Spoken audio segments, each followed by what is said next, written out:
The case of Maddie Soto's murder has captured the public's interest because of its startling details and the way a seemingly simple crime turned into a convoluted and extremely unsettling mystery. What are the 9 startling revelations made in the Maddie Soto murder case?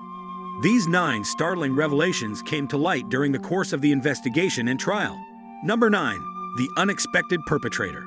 The friendship between Maddie Soto and Lauren Hart was regarded as unbreakable by their peers. They had been friends since high school and had a strong relationship based on regular trips, similar interests, and helping one another through trying times. Lauren frequently assumed the role of the more subdued, more reserved friend who encouraged Maddie in her pursuits, whereas Maddie was renowned for her friendly and caring personality. At first, possible strangers or acquaintances who might have met Maddie the night of the murder were the target of suspicion. But as the case was investigated further, contradictions in Lauren's actions and remarks became apparent. At first, Lauren seemed helpful, assisting with the search and providing consolation to Maddie's upset relatives and friends. But investigators became suspicious when they noticed small indicators, like Lauren avoiding certain subjects or not being able to provide a coherent account of what happened the night of the murder. A gradually different picture was painted by surveillance footage and witness testimony. Witnesses remembered Lauren as being tense and making pointed remarks in a cryptic manner. Shortly after Maddie's presumed death, Lauren was seen on surveillance footage from surrounding locations buying odd items like gloves and cleaning supplies. These findings caused the investigation to turn its attention toward Lauren, which ultimately resulted in her detention, and the startling realization that Maddie's best friend was also her murderer. Number 8. The gruesome nature of the crime. Maddie frequently went to the isolated woodland area, where her body was found to be in a state of relaxation and repose. There were obvious indications of a violent struggle, including bloodstains and tattered foliage that suggested a furious attack. The fact that Maddie's personal items, such as her phone and purse, were left lying around the scene adds more evidence that the attack was a deliberate assault rather than a random act of violence. The horrific severity of Maddie's wounds was made clear by the autopsy report. Her arms, back, and chest had all been stabbed multiple times. Some of the wounds were so severe that they punctured important organs. Maddie's hands bore defensive wounds that demonstrated her courageous battle against her assailant and her determination to live in the face of impossible challenges. The quantity and intensity of the wounds suggested that the crime was motivated by strong feelings, either hatred or the need to have power over Maddie's life. Number 7. Lauren's secret obsession. Lauren's diary was one of the most unsettling things found during the investigation. Lauren wrote about her growing obsession with Maddie and the poisonous feelings of resentment and jealousy that consumed her in her private journals. Lauren admired Maddie's popularity among their peers, her academic success, and her seemingly effortless charm. She wrote a great deal about her wish to be better than Maddie, to win the respect and recognition that Maddie seemed to have so easily. Lauren's fundamental insecurities and feelings of inadequacy had been the root of her obsession with Maddie for years. She saw Maddie as a competitor who obstructed her own goals and pleasure. Lauren's emotional distance from Maddie and their group of friends grew as her obsession grew, and she began to harbor dark thoughts of removing Maddie completely from her life. Number 6. The fake alibi. Lauren first offered an alibi after Maddie was killed, saying that the night of the murder, she had been home alone. She stated that she had spent the evening on the internet with a friend and watching movies, as she felt these activities would give a reliable account of her whereabouts during the crucial hours. When first questioned, Lauren seemed calm and cooperative, providing information that seemed to corroborate her account of what happened. Surveillance footage from a nearby gas station, however, presented a different image. Shortly after Maddie's death is thought to have occurred, Lauren can be seen in the video buying cleaning supplies, gloves, and big trash bags. These items suggested that Lauren had been actively trying to hide evidence connected to Maddie's murder, as they were consistent with materials used in crime scene cleanup.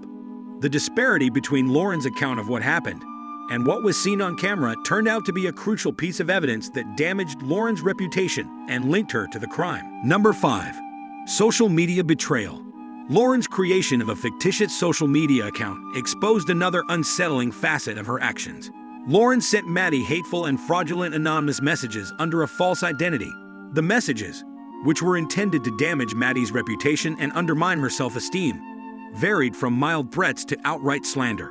In addition to spreading false information about Maddie's personal life and relationships, Lauren also used social media to her advantage to psychologically abuse her gullible friend.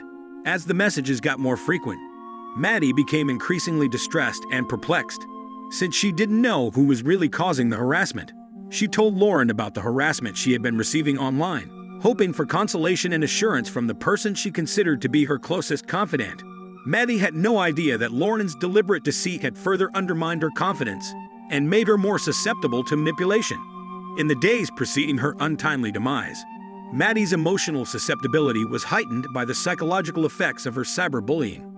Number 4. Staged crime scene. Lauren painstakingly staged the crime scene in an effort to mislead investigators and divert attention. She purposefully arranged Maddie's personal items so as to give the impression that an amateurish robbery or sporadic violent act was carried out by an unidentified attacker. The scene was deliberately set up to look disorganized and impromptu in order to hide the real reason behind Maddie's murder and raise questions about who the murderer might be.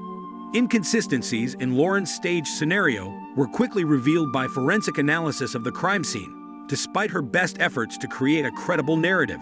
Experts in forensics noticed anomalies in the arrangement of proof and the absence of common clues of a robbery, like pilfered goods or forced entry. These forensic discoveries helped investigators piece together the actual nature of the crime and offered crucial insights into the series of events leading up to Maddie's death.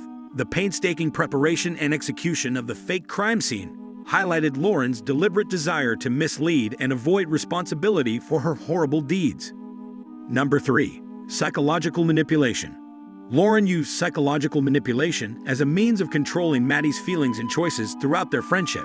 She subtly used gaslighting techniques to undermine Maddie's confidence and create a dependency on their relationship. Lauren carefully staged herself as Maddie's confidant and ally while surreptitiously setting up scenarios meant to cut Maddie off from her other friends and support systems.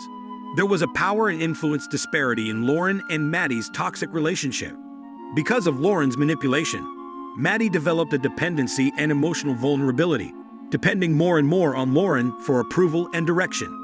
This relationship was crucial to Lauren's ability to continue controlling Maddie's thoughts and behavior, which ultimately led to their friendship's tragic conclusion. The subtlety of Lauren's manipulation brought to light the severe effects of psychological abuse and the grave implications for Maddie's health. Number 2. The role of drugs. According to toxicology reports, Maddie's body contained a strong sedative when she passed away. The sedative that Maddie had inadvertently consumed exacerbated her unconsciousness and made it more difficult for her to protect herself from Lauren's vicious assault. The drug's presence demonstrated how planned Maddie's murder was, since Lauren gave her the sedative on purpose to make Maddie obedient to her will and vulnerable. Authorities discovered Lauren's mother's medicine cabinet during their investigation into the sedative's origin. Weeks before the murder, Lauren had taken the medication with the intention of using it to control Maddie and help her carry out her violent plans. The finding of the pilfered sedative was strong proof of Lauren's careful preparation and deliberate intention to commit the murder. It was an unsettling reminder of the extent Lauren had gone to plan Maddie's demise and avoid being discovered when the crime was discovered. Number 1. The trial's emotional impact. Emotional testimony from Maddie's bereaved family, friends, and neighbors characterized the trial proceedings. Witnesses spoke movingly of Maddie's optimistic outlook on life, her lively personality, and her compassionate disposition. According to their testimonies, a young woman whose life was tragically cut short and who left a void in the lives of those who loved her was poignantly portrayed. The trial attracted a lot of public interest and media coverage, capturing the attention of viewers who closely followed the case. Many were shocked and incredulous at Lauren's calculated actions, as well as the shocking betrayal by a reliable friend. The public's outrage was heightened by Lauren's emotionless and remorseless behavior throughout the trial. The case sparked conversations about the intricacies of interpersonal relationships, the telltale signs of unhealthy friendships, and the destructive effects of violence and betrayal on people as well as communities. The tragic example of the dark complexities that can exist within seemingly close relationships is the murder of Maddie Soto by her best friend Lauren Hart. This concludes our video for today. If you found it entertaining, please give it thumbs up and subscribe to our channel so we can continue to provide new videos.